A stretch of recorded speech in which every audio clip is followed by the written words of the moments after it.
So it seems to be massively that we can almost not at this point go a single week without some new Tory sleaze scandal or finding out new developments about said scandals. I mean, just today, there were reports that this whole new football Super League, apparently there's now rumours going around. How true they are or not, at this moment, I don't know.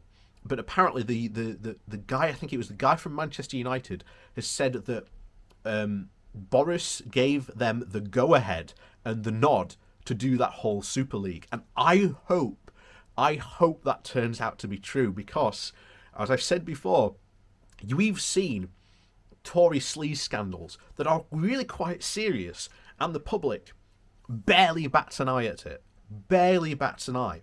But we saw the whole Super League thing go on, and literally the entire UK public up in arms about it, and we literally saw a U-turn in literally 24 hours. If only the British public cared more about that. And I think this could put Johnson in a very, very interesting situation, because if it does come out that Boris did give his consent, because remember, all these clubs were talking about leaving established European institutions to essentially take on promises of riches elsewhere. And we've said this before, this was exactly the pitch for Brexit. We're going to leave these well-established European institutions that we know how well they work for us, we know how much support we gain for it, we know all the benefits for essentially magic and unicorns and whatever over here. You know? So if this does turn out to be true, then quite frankly, I can already see the attack ads straight away. You know, Boris tries to destroy the beautiful game. You know, and trust me, there's more and more of these things. You know, I can already imagine that at some point this week there will either be a new scandal gets found out or something further gets found out. And like I say, at the moment there are lots of investigations going on to this, but Labour needs to push for these even more constantly. Push. And then what they need to do is they need to constantly, and I mean constantly, and develop new anti-corruption laws and push hard for them, because that will be a massive vote winner. And we're going to jump into an article now, because I think the complacency of the Tories, the fact that we've had so many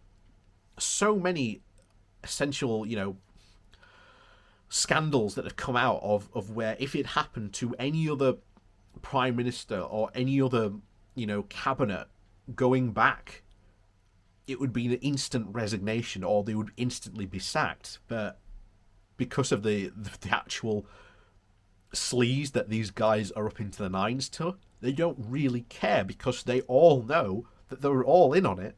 So they don't care that, you know, someone else got this. They don't care about, you know, that. They all care about the fact that they're getting money in. And at the moment, they don't care, so long as, you know, they're filling their back boot to it. But sooner or later, there will be a day of reckoning, and it will come sooner or later. So we're going to jump into the article now. And please do remember to hit that like, share and subscribe button. And of course, down below there is a link to my Patreon page, as well as a one-off donation link called Buy Me Coffee, where you can, well, buy me coffee. And thank you to all those people that do support me that way. So, this comes from The Guardian, and the title is, "The Tories are wrong to think that they will never face a day of reckoning for their sleaze." So the Dominic Cummings offering a lecture on integrity in government is like a cannibal telling you how to be a good vegan. When his subject matter is Boris Johnson, it's nevertheless worth paying attention. Few possess a more detailed map of where the Prime Minister's skeletons are secreted away than the man who was once his most senior aide. Few have had a better perch for observing the way that Mr. Johnson behaves than when he thinks the world can't see what he's up to. The blog posted by Cummings on Friday night was an incendiary counterblast provoked by Number 10 and claims that he had been behind the leaks embarrassingly to the Tory leader.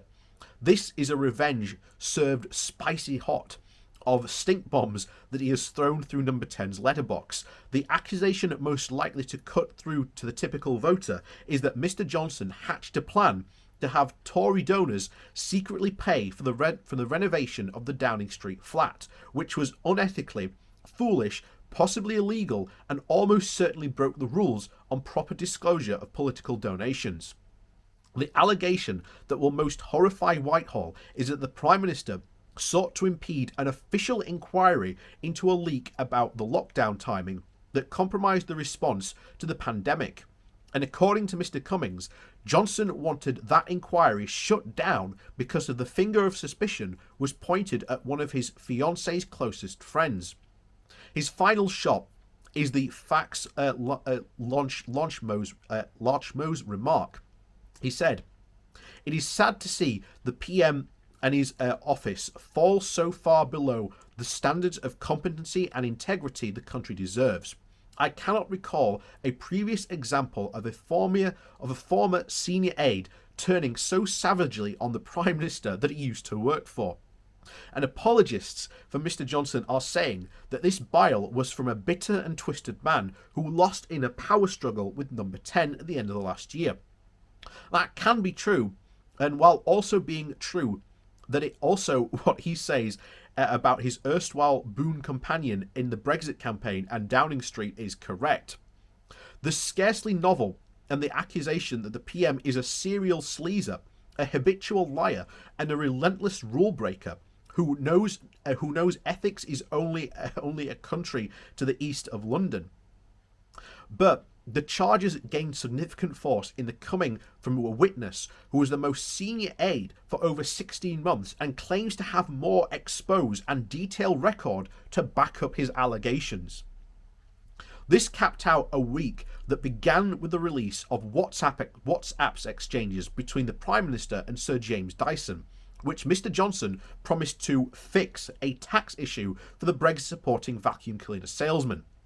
Rather than confess to any regret about this revelation, that you can directly negotiate tax policy with the head of government if you are a billionaire fortunate enough to possess the Prime Minister's phone number, Mr. Johnson declares that he will make absolutely no apologies for agreeing a tax waiver to engage Sir James Dyson's company in a project to build more hospital ventilators.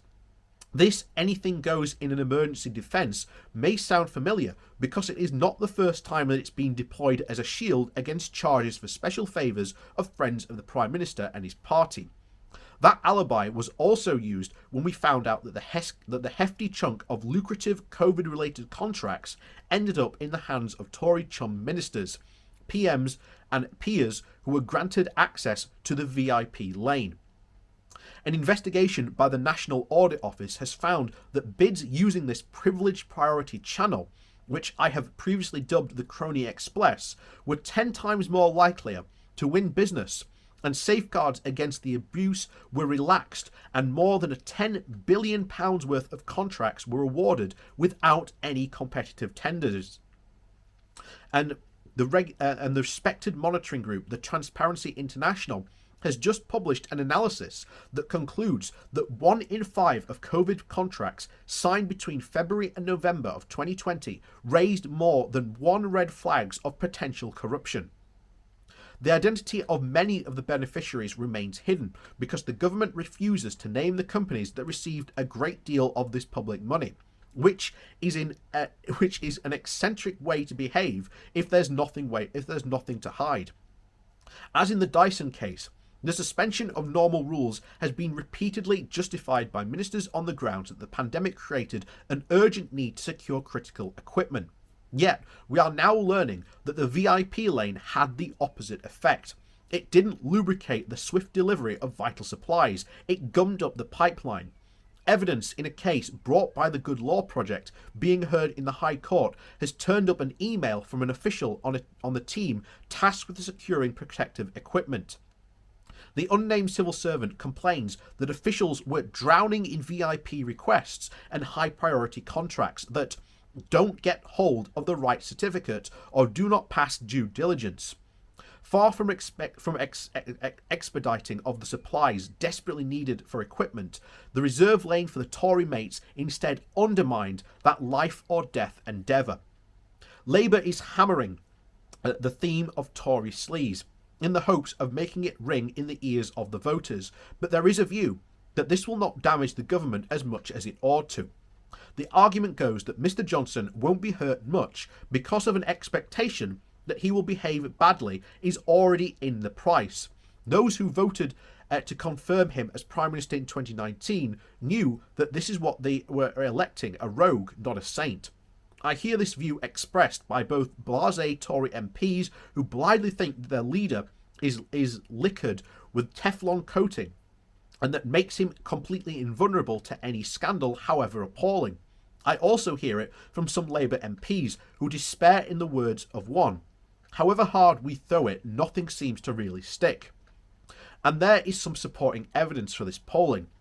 The opinion poll we published today is more people agree with the Prime Minister or mostly or completely corrupt than thinking him clean and honest, but the Conservatives nevertheless enjoy a double-digit lead over Labour.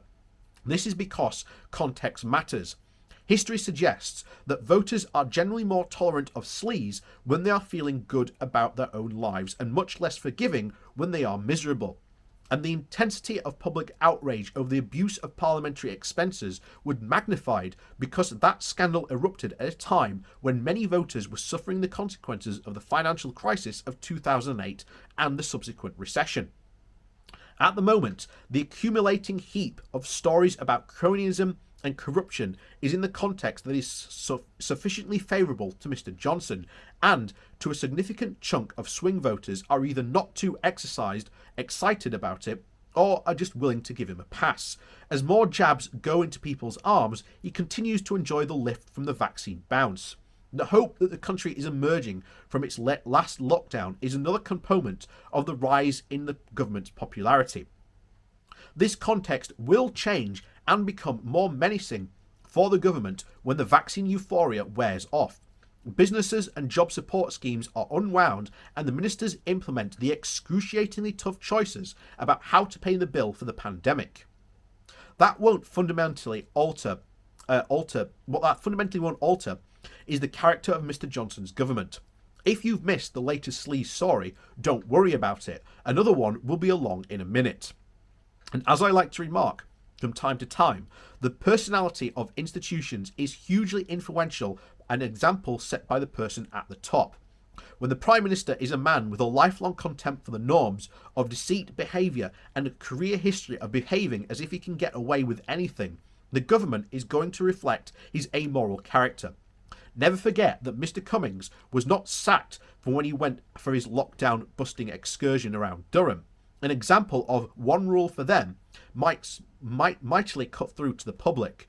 They only parted company months later when they fell out with the Prime Minister's fiancée. The culture of impurity, of which unethical behaviour, however outrageous, will never go unpunished, is pretty much a guarantee, or even worse to come in the future. I cannot tell you how the Johnson government will end or when, but it will surely never be a happily ever after. Sleaze may catch up with the Tories tomorrow, or even next week, or next month, or even next year. But there will be a day of reckoning. And to paraphrase Ernest Hemingway, governments become bankrupt in the eyes of voters gradually, then suddenly. And I think that really does sum it up. Sooner or later, there will come a day of reckoning. And I think the best way for Labour to react is to constantly push for Members' Day motions to push through new, harsh and tough anti-corruption laws that target and give our current watchdogs some teeth. Let them go subpoenas. Let them do punishments. Let them have like parliamentary suspensions in. Let them bring those in. There's a ton of stuff that they could bring in, and rules and regulations that they could bring in that could absolutely smash open even more Tory corruption scandals. And trust me, I guarantee you there will probably be another scandal this week. They're coming quick and fast very quickly. And as we said, almost back in January, I think it was, the hashtag, and I keep on reminding people that this was a hashtag because it was so important. There was the hashtag that was trending was hashtag Tory scandals yet to come, because lots of journalists were uncovering very obvious corruption scandals, sleaze, you name it. They could see it, and they were ready to report on them. And now all these are just starting to come undone. And I guarantee you, even this week or even next week, there will be more scandals to come. And sooner or later, this will just become a tidal wave that even Boris Johnson will not be able to surf. So, as always, thanks for watching. Please do remember to hit that like, share and subscribe button. And of course, down below there is a link to my Patreon page and a one-off donation link as well called Buy Me a Coffee, where you can, buy me a coffee. And as always, thanks for watching. I'll see you all next time.